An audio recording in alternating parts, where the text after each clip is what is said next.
Buddhaṃ saraṇaṃ gacchāmi, Dhammaṃ saraṇaṃ gacchāmi, Saṅgham saraṇaṃ gacchāmi. Cakkuna samvaro sadhu sadhu sotena samvaro ghanena samvaro sadhu sadhu jivhaya samvaro kayena samvaro sadhu sadhu vācāya samvaro Manasa samvaro sadhu sadhu sabbatta samvaro sabbatta samvuto bhikkhu sabba dukkha pamucchati. Friends, today is the fourth day of our retreat. Fourth day is over. At the end of the day, now it is the time for the Dhamma talk. Tonight, for this Dhamma talk, our topic is six senses. Six senses. We all have six senses. For some people, they talk about five senses. They don't know the sixth one. It is true that the Buddha knew this, the sixth sense. Buddha realized this. Mind is the sixth one. Mind itself is a sense. So we have six senses. Eye, ear, nose, tongue, body and mind. These are the six senses. It is because of these six senses that we are connected to the world. We are quite exposed to the world through these six senses. We take information, data from outside because of these senses. These six senses are called internal bases. And the external, the data are called external bases. So together with these 12 are called 12 bases. 12 bases. The term for base is in Pali ayatana. Ayatana. Ayatana is a base, like a military base, like NASA here. It is a base. There are many different complex things, many activities. When there is a place where there are many activities, many different activities, that is an institution, that is a base like that. Ayatana, the Pali term is ayatana. So these six senses are called ayatana, like chakku, chakkayatana, sotayatana, ganayatana, jivha ayatana, kaya ayatana, mano ayatana. So these are called six ayatana bases. And in the discourses, we find another term for this. That is indriya. Indriya. Chakku indriya. Indriya is faculty. In English, faculty. So eye faculty, these are faculties. You know what faculty is.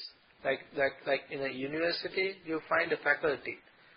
So there are many different departments in one faculty. Like that, the eye is a faculty. So eye faculty, ear faculty, nose faculty, tongue faculty, body faculty, mind faculty. So the Pali term for faculty is Indriya. So now we have two terms, Ayatana and Indriya. In English, base and faculty.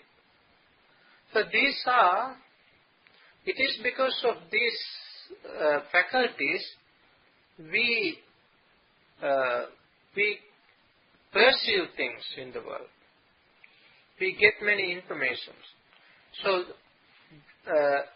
without the combination of the two, without the meeting of the two, we cannot get any information from outside. So, in other words, simply suppose we have the eye, no object to grasp, or no connections, then we cannot understand anything. So these two should be connected. So connector, the mediator, is the mind. It is the consciousness. It is vijnana in Pali. Without vijnana, without consciousness, we cannot see. Without consciousness, we cannot hear. Without consciousness, we cannot smell. Without consciousness, we cannot taste. Without consciousness, we cannot get the tangible, any tangible object. Without consciousness, we cannot think. We cannot understand anything without consciousness. So, consciousness is the most important thing. Once the Buddha gave a simile. Suppose there are two oxen, two bulls. One is white, one is black. So black and white bulls. These bulls are tied to each other with a rope. You know, sometimes you see the bulls tied to each other with a rope. When these two are tied with a rope, which one is tied? Can you say which one? No, you cannot say which one is tied. But they both are tied. What is the fetter? The fetter is the rope. So like that, our eye and form, we always grasp things. We always get some information.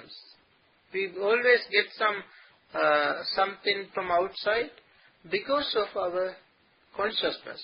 So the consciousness, the lust is the fetter. It's the lust. We have lust, we have desire. The desire is the fetter. The desire is to be eradicated. So, that is the fetter. The Buddha gave this simile to black and white bulls. Two bulls. So, the fetter we have to understand, fetter between the two is the desire, craving. Once, when we receive any object, anything to through these six senses, what happens to us is we grasp things with lust, craving. We delight it, and then we grasp it as mine. Oh, this is mine. When it is grasped as mine, to make it yours, then this is mine. This is me then. First you grasp as a mine, object as mine. Then this is me, this I am, secondly. And then this think that it is permanent. This is myself. So this is mine, this I am, this is myself. This is how we normally grasp things. We cling to things. And we are then grasp and we have to suffer because of that. This is like, once the Buddha said this like a bait. This when we delight things from outside. Whatever we get to this world, this is called world. These five aggregates are called world. This man, woman, this person is called world. So there are some baits, like bait is the fishermen, when they want to catch fish, they give bait, like that. For this world, we give some bait. Once a deity came to the Buddha and said, Upaniyati jivitang appam ayu, jaru panitassa nasanti thana, etang bayang marane pekkamanu, punyani kairata sukha vahati. He said, Bhante, Upaniyatim jivitam. This life is swept alone. Life fast, going fast, swept alone. Upaniyati jivitam. Appang ayu. We live only short time. Lifespan is very short. Appang ayu. Jaru panitassa nasanti dana. The person who has reached the old age has no shelter, no protection. Next is death. Old age is next is death. That is why it is said that there is no shelter, no protection.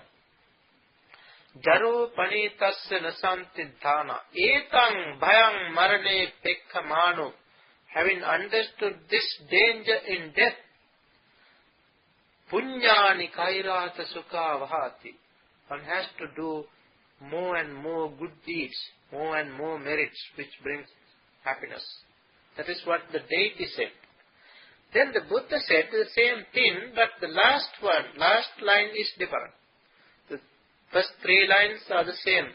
The last line the Buddha said, like, Etang bhayang marane pekkamanu lokamisang pajahe santipekko. The Buddha's explanation is, having understood this fear in death, one has to drop the bait to this world. That means we give bait to eye, ear, nose, tongue, body. All the time we perceive things, we see things, we hear things, and that is how we give bait, sort of food to this world.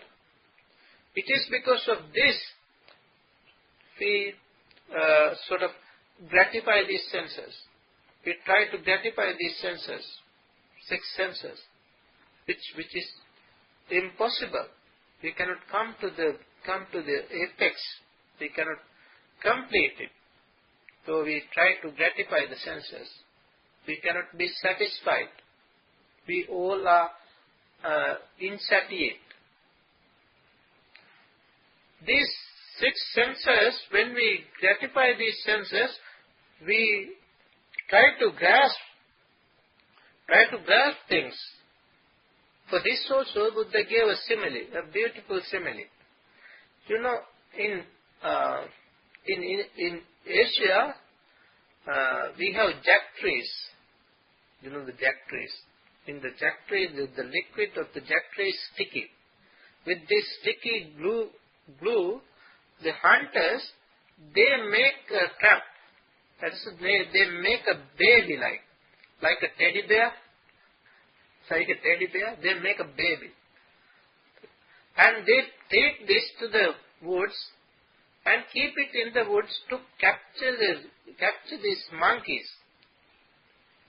In Asia, the Buddha said, in the Himalayan ranges, there are some places where there are monkeys. So the hunters, when they want to capture a monkey, what they do, they make a baby, the sticky baby, and take it. It is white, it's white. They take it and keep it in the woods. Then the monkeys see this baby, and they see from this way, that way, and then slowly go there, closer to closer. And then, when they go to the closer, as nothing happened, they touch it. Like this, they touch with one paw, right?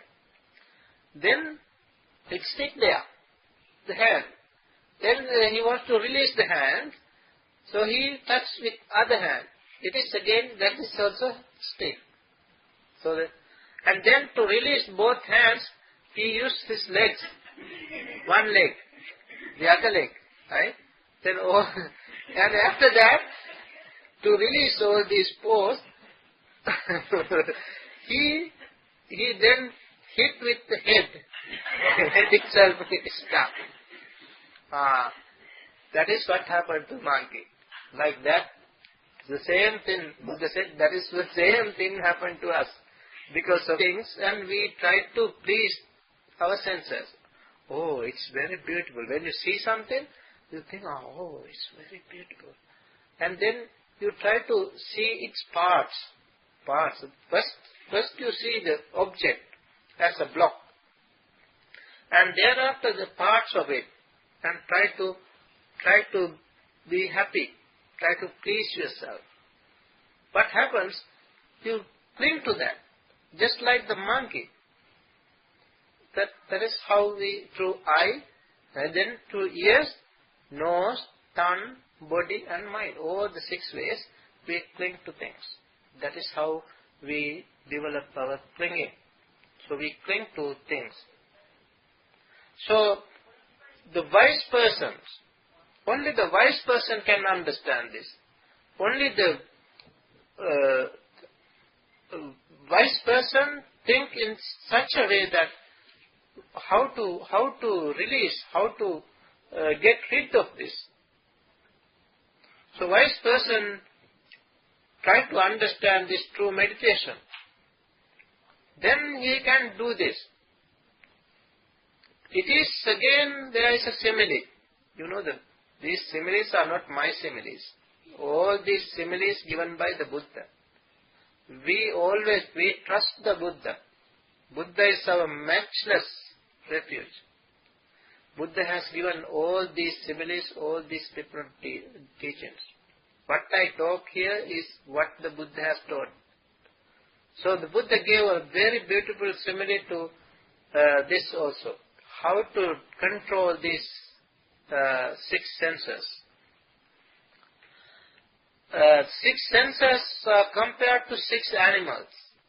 Suppose a person wants to find 6 different animals. The person, he takes his own dog, least dog, and some ropes, pieces of ropes, and go to the woods to find some animals. When he goes to the woods, he sees a fox, and he ties the fox. And now he has two animals, dog and fox. And when he goes further in, he sees a monkey. He captures the monkey. Now 3. And then he sees a cobra. He captures the cobra also. And then he captures a bird. Now 5. Then finally he captures a crocodile. 6 animals. Okay? Dog, fox, monkey, cobra and crocodile. 6 animals. Now he tied them all together. Make a knot with all these ropes. He make a knot. And put them all in a particular open area. And he wants to see what happens.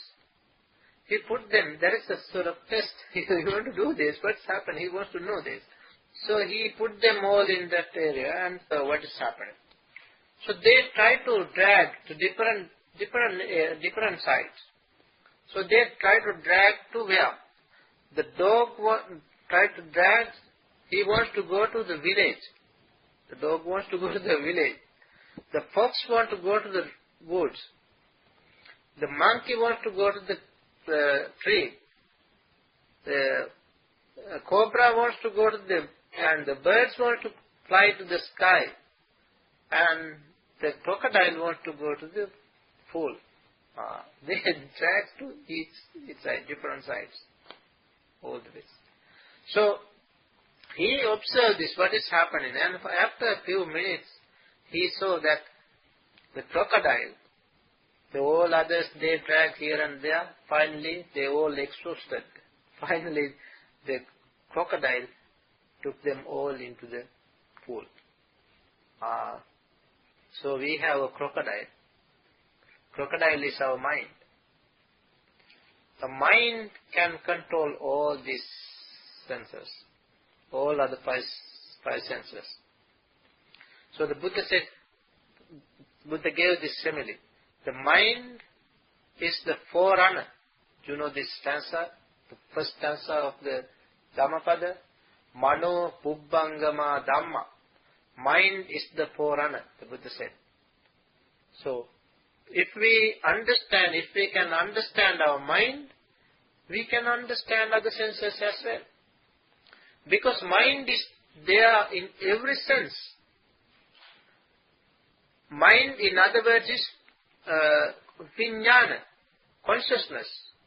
Eye consciousness, ear consciousness, nose consciousness, tongue consciousness, body consciousness and mind consciousness. Six consciousness. Six vijnana. Right? 6 types of vijnana. So, if we can understand our mind, we can understand these 6 senses as well. That is the point. That is why we have to practice meditation. So in these 6 senses, always as we are trying to please these 6 senses, we develop our craving. Develop our craving in the senses. Craving is in the senses. Eye craving, ear craving, nose craving, tongue craving, body craving, mind craving. See? Craving is the cause of dukkha. You know the 4 truths. When you read the 4 noble truths, the cause of dukkha, cause of suffering is what? Craving. So craving is here within us, in the senses. Craving is not over there. It is within. Craving is in the senses. Therefore, we have to understand this craving. The Buddha one day delivered a special discourse which is called All. The name of the discourse is All. A-L-L, All. Buddha said, All. Monks, I teach you what is old. What is old? Buddha said, I form consciousness, contact, feeling. I form, I contact, I feeling. 5 things in I. Then the ear. Ear, sound, ear consciousness, ear contact, ear feeling. Nose, odor, nose contact, nose feeling. Like that, 6 senses. Right? This, Buddha said, this is what is called all. Then the Buddha said, monks, all are burning. All are burning means all these things. All these burning with what? Burning with lust, delusion, birth, aging, death, sorrow, lamentation, pain, grief, despair. 11 types of fire. With 11 types of fire, all the 6 senses are all the time burning. That is called burning. This burning, this fire is to be extinguished, is to be blown out. This is to be extinguished. That is called nibbutta. Nibbutta. Once it is extinguished, that is called nibbutta. That is what is called nibbana. Nibbana, as these senses are all the time burning, if you can blow out the fire, that is what is called Nibbana. So, in the eye there is craving. If the eye craving is ceased in the eye is extinguished. Eye has come to the state of coolness. Coolness, Nibbana. That is called Siti Bhuta in Pali. Coolness. Come to the state of coolness. Coolness is another word. Siti Bhuta is another word for Nibbana. So if the craving in the ear is ceased, it has come to the state of coolness, like that. Other senses are the same. This is how we have to understand the 6 senses and how craving arises there, how dukkha, how suffering is there. Suffering is in these 6 senses. So the same suffering should be ceased in the same place. As the suffering is in the eye, if our eye is not suffering, we are not suffering. Ear is not suffering, we are not suffering. So these 6 senses are to be understood. Once Buddha said, another sutta, Yo bhikkhave chakkung abhinandati dukkhaṃ so abhinandati. Yo dukkhaṃ abhinandati aparimuttu dukkhasmāti vadāmi. That means, the monks, if one delights in the eye, he delights in dukkha, suffering. If one delights in the eye, he delights in suffering. If one delights in suffering, he is not free from suffering. If one delights in the ear, he delights in suffering. If one delights in suffering, he is not free from suffering. If one delights in the nose, he delights in dukkha. If one delights in dukkha, he is not free from suffering. If one delights in the tongue, he delights in the dukkha. If he delights in the dukkha, he is not free from dukkha. If one delights in the body, he delights in dukkha. If he delights in dukkha, he is not free from dukkha. If one delights in the mind, he delights in dukkha. If he delights in dukkha, he is not free from suffering.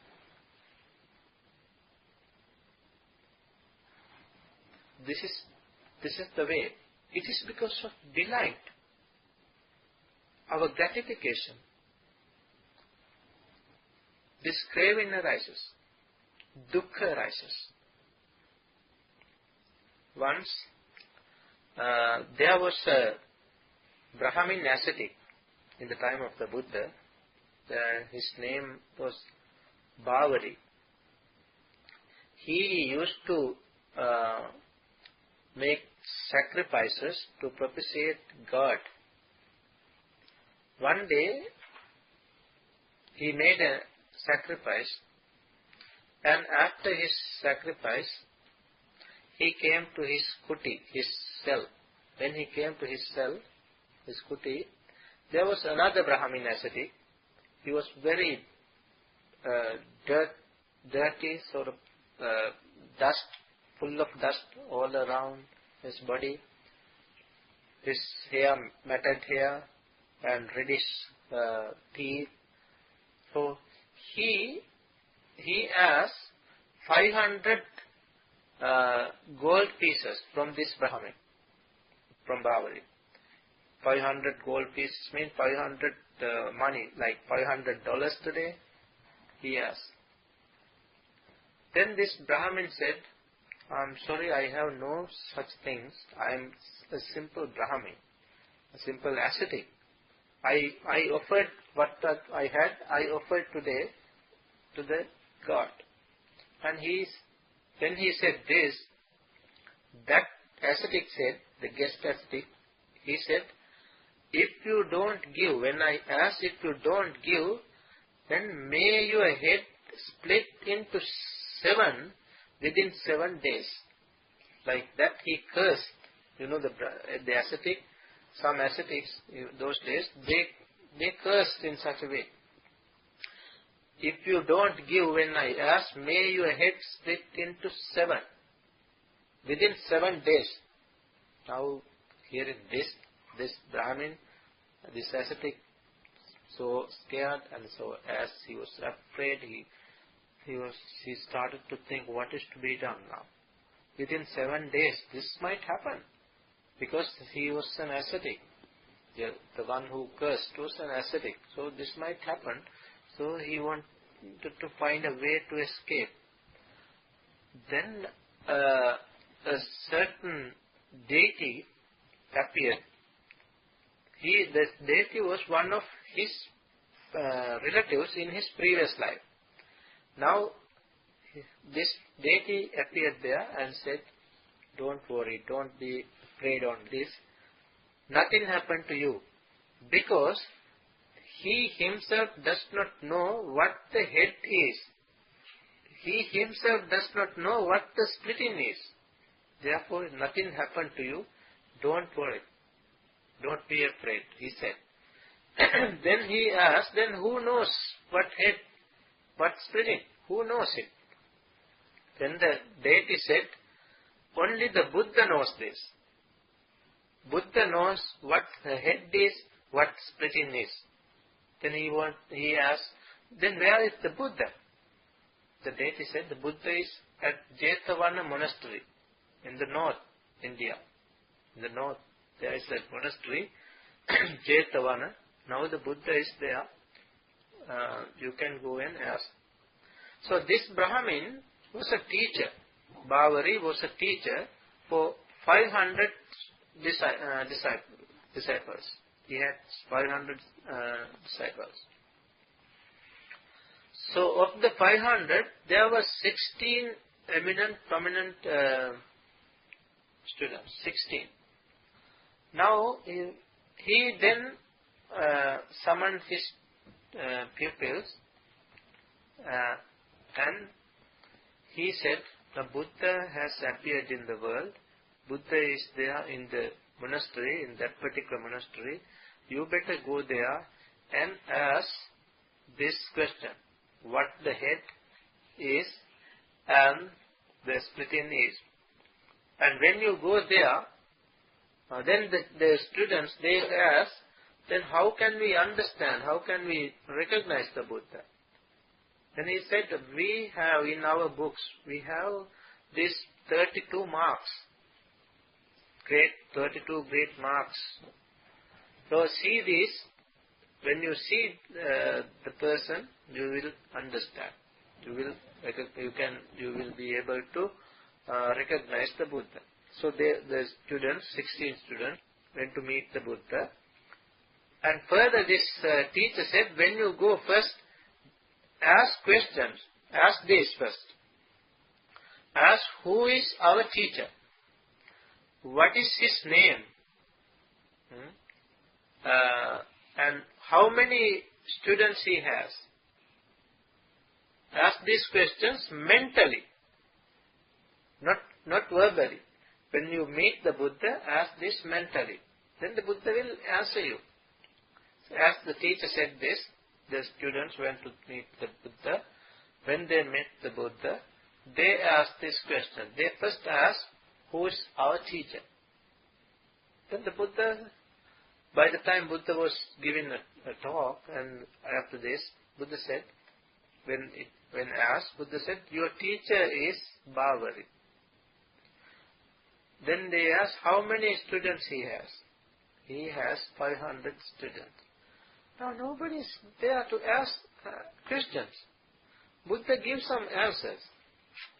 So other people there, they thought, who is asking questions?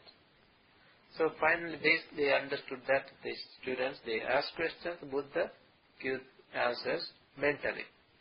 That is mental conversation. So after this, the students, they ask what the head is. The Buddha said, head means ignorance, avijja. Head means ignorance. Then splitting means splitting of avijja. Splitting of avijja. Avijja is ignorance. So when the Buddha gave this answer, they all became very happy. They all were delighted. And there was a student named Ajita. He wanted to ask further question. He asked, in a verse he asked, Kenassu nyuto loko, kenassu nappakasati, kissa bilepanam brusi, kinsu tassa mahabhaya. Kenassu nyuto loko, with what the world is shrouded, with what the world is covered. He asked this. Kenassu nappakasati, because of what one cannot understand that the world is covered. World is shrouded. Kenassu nappakasati, kissa bilepanam brusi, with what the world is smeared.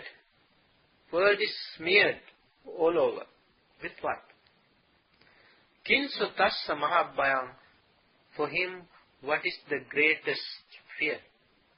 He asked these 4 questions. Now, here first of all we have to understand the word world. World means person. So this is referring to a person. Kenassu nyuto loko, with what the world, with what it is shrouded means with what the world, this person is shrouded, covered. Kenassu nappakasati, because of what he cannot understand this. Kissa bilepanam brusi, with what the world is smeared. And kinsu tassa mahabhayam, what is his great fear? Then the Buddha answered. Buddha said, avijjaya nyuto loko. This world, this person is shrouded, covered with avijja, ignorance. Avijjaya nyuto loko. We all are shrouded, covered with the darkness of ignorance.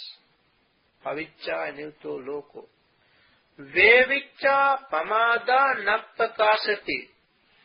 It is because of stinginess and he cannot understand this. Stinginess and heedlessness. And Vevicca pamada nappakasati. Jappa bilepanam brusi. His all over, this world, all over is smeared with craving. So all over, craving is all over this body, all over these 6 senses.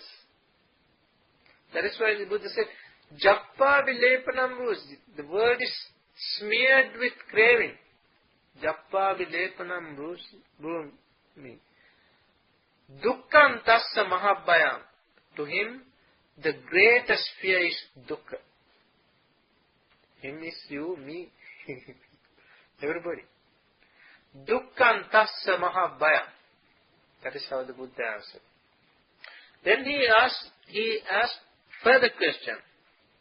He asked again in a verse. He asked, Savanti sabbadi sota, sotanam kin nivaranam, sotanam sangvaram rusi, kena sota pitiyare. He asked Bhante, Savanti sabbadi sota. Sota means streams. Streams are flowing everywhere. Streams are flowing everywhere. Savanti sabbadi sota. Sotanam kin nivaranam. How should one guard these streams? How should one cover this stream? Sotanam kin nivaranam. Sotanam sangvaram brusi. Please tell me how to restrain this stream. Kena sota pitiyare. How should one completely dry out this sota? Completely stop this sota. Sota means stream. How should one completely stop these streams? So, streams are all over. The Buddha said, Yani sotani lokasmin sati tesang nivarana. Sotanang sangvaram brumi panyayete pitiyare. Buddha's answer is this. Yani sotani lokasmin. Loka is here. Within. We. The person is the loka. So, yani sotani lokasmin. Whatever the sota, whatever the stream in the world. Stream means here eye, ear, nose, tongue, body, mind. 6 streams. Only this stream. These are the stream of craving. Stream means craving. Craving is compared to a stream. Once Buddha said, Tanha Sota, Tanha Nadi. The word Nadi, Sota, Nadi means river, stream. Tanha Nadi, Tanha Sota. These words we come across in the discourses. So, Sota means eye, ear, nose, tongue, body and mind in this craving flow all the time. Craving. These are the streams. So the Buddha said, Yani sotani lokasmin. Whatever the stream in this world, sati tesang nivaranam. Sati means what? Mindfulness. Sati is mindfulness. It is with mindfulness. Only with mindfulness one can control this. So if we are mindful with eye, ear, nose, tongue and body, we can control this.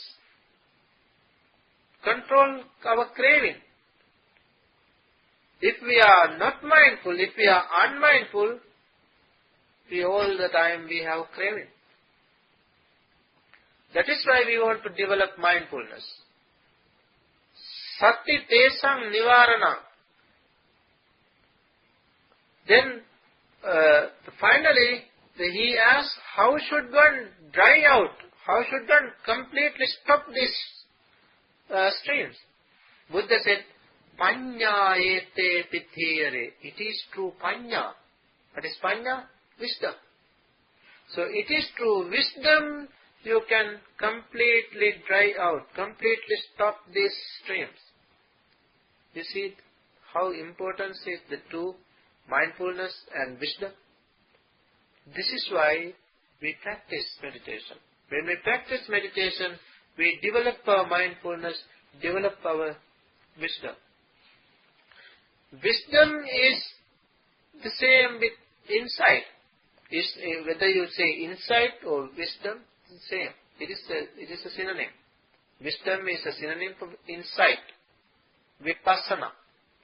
So when you practice vipassana, you are developing your wisdom. Buddha said it is through wisdom that you can stop this. There is a discourse named Chachakka. Perhaps you must have heard this. Chachakka means Cha is 6. 6 sets of 6. The name of the discourse is 6 sets of 6. There are 6 sets. 6 sets of 6. In this sutta, this is from Majjhima Nikaya. Buddha said, Cha adhyattikani ayatanani veditabbani. There are 6 internal bases. So 6 internal bases should be understood.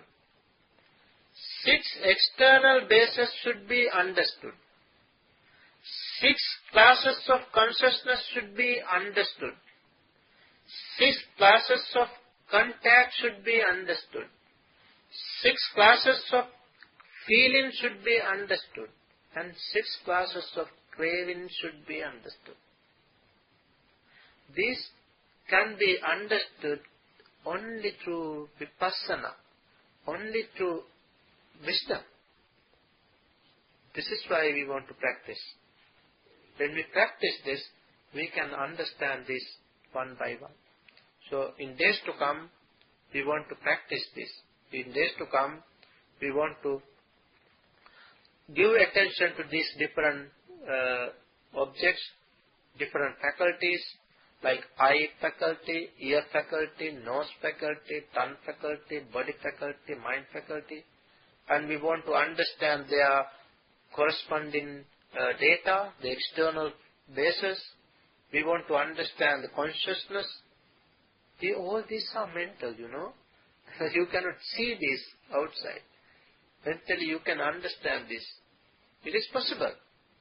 It is only through mind you can see this, you can understand this. You can, when you develop your concentration, samadhi, samatha, you can understand this. So, after 11th, we want to practice vipassana. Until 11th, we want to practice samatha. So, then we are going to understand these different objects and try to understand what the Buddha said in this particular discourses. So, the Buddha taught this Dhamma to restrain these senses, to restrain. The restraint in the teaching of the Buddha is different from other religions. One day, a person named Uttara, he was a pupil of Parasarya, the Brahmins. The Brahmin named Parasarya, one of his pupils, one of his students. He came to the Buddha, and after greeting the Buddha, he sat aside, and then Buddha asked Uttara, his name was Uttara, the Buddha asked Uttara, how does your teacher, Parasarya, teaches the development of faculties? How to develop these faculties? Does your teacher teach it? Then he said, yes. Our teacher, Parasarya, he teaches how to develop faculties. Then how to develop faculties? When the Buddha asked, he said, as the teacher says, one should not see anything from eye. Through eye, one should not see anything. That is how to develop faculty. If you want to develop the eye faculty, you should not see any form. That is how to develop your faculty, eye faculty. If you want to develop your ear, you should stop hearing, listening anything. That is how the Uttara said. Then the Buddha said, Uttara, then these blind people, they are those who have well developed their faculties, because they never see anything, right? And those who deaf, they are those who have developed their faculties.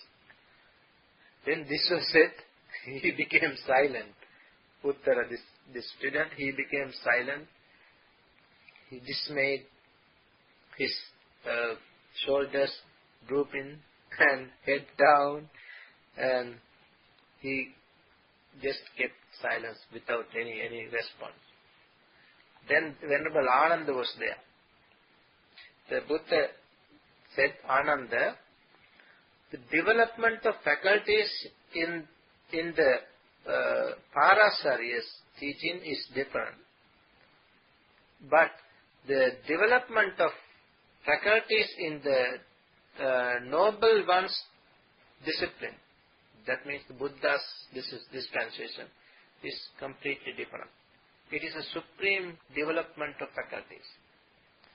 So where the Buddha said, then the Venerable Ananda said, Venerable Sir, it is the time now to teach this, how this development of faculties in the Buddha's dispensation. Then the Buddha taught this in 3 levels. The first level, the Buddha said, how to develop faculties, how to develop these 6 faculties in the Sasana, in the dispensation of the Buddha. The meditators, the bhikkhus, the meditators, when they see, the Buddha said, when they see something through eye, there arises something agreeable or disagreeable, or something agreeable or disagreeable. Agreeable and disagreeable. So 3 types of things. Agreeable, disagreeable, or agreeable and disagreeable. Whenever these arise, what the meditator should do is to understand it. The meditator understands it as they come because of conditions. They are interdependently arise. Understanding this, the meditator establish equanimity. That is how the meditators, that is the first level. So as the bhikkhus, meditators, that is how they have to control, that is how they have to develop faculties in the sadhana, in this dispensation of the Buddha. The meditators, bhikkhus, they practice this. When they see something through eye, when they hear something through ear, and when they order anything through nose, and when they taste anything, and when they have tangible anything, and then mentally also. So all the time they try to keep the balanced mind. They maintain equanimity. They establish equanimity by seeing things, by hearing things, by tasting, by that. That is the first level. And the second level is, the Buddha said, those who are in higher training. In the Sasana there are 3 levels. This is the first level. What I said was the first level. Those who are practicing, meditators, bhikkhus, they do that. And those who have come to the second level, that is the higher training, those called higher training are those who are in the holy life. There are 4 levels: stream enterers, once-returners, non-returners, and the enlightened ones, arhants. Those are the 4 levels. Of the 4 levels, the first 3, stream enterer, once-returner, non-returner, those who are in that level are called higher trainees. Those who are training in higher level. When they see something, when they hear something, when they taste something like that, they understand this as quite repulsive. They disenchant with this. Whatever they see, they are not clinging to this. They disenchant with this. Whatever they see, whatever they hear, they disenchant. Disgusted. With that dispassion. And with dispassion, they come to the understand reality. That is the second level. And the third level is those who have well-developed faculties. They are the arahants. When they see something agreeable, disagreeable, or both agreeable and disagreeable, if they want to see it, if it is something repulsive, if they want to see it as unrepulsive, they see it as unrepulsive. Whatever is repulsive, if they wish, they see it as unrepulsive. What is unrepulsive, if they wish to see it as repulsive, they can do so. And if they want to completely abandon it, they can do that. Completely abandon this type of agreeable, disagreeable, either agreeable or disagreeable. They completely abandon these things, and with mindfulness, clear comprehension and equanimity, they abide peacefully. These are the three levels the Buddha showed. That is how the development of faculties in the dispensation of the Buddha. So let's understand this teaching.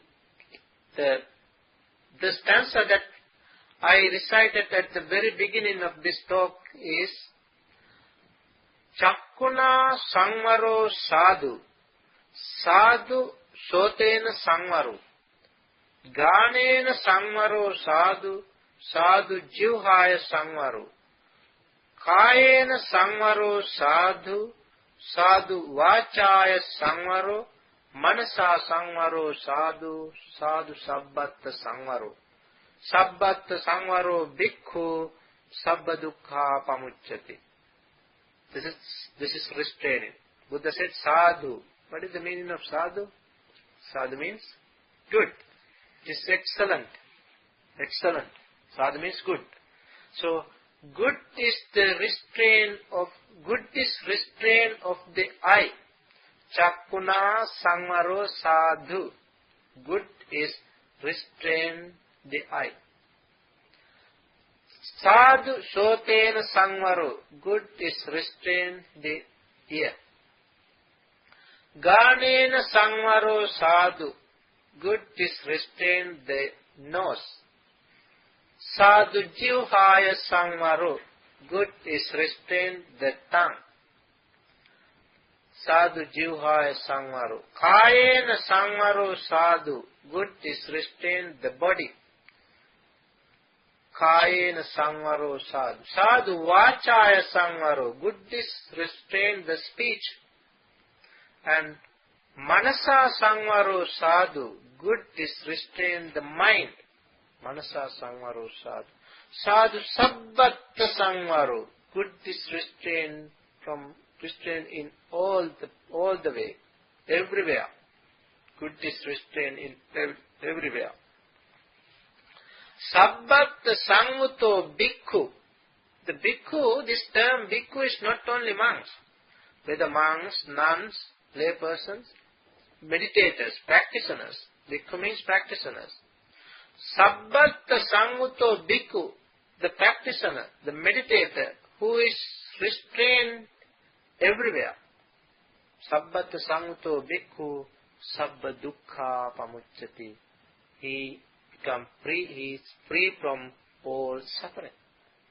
This is the meaning of that stanza. So friends, let's understand the significance of restraining these senses. Let's try to restrain our senses in our day-to-day life. When we see something, when we hear something, when we smell something, let's try to be mindful. If we are mindful, then we can understand these things, and then we can control, we can curb our senses. Control our senses. That is the important thing. If we can curb, if we can control these senses, we can live happily, peacefully in this society, and one day we can attain ultimate bliss of Nepal. May we all attain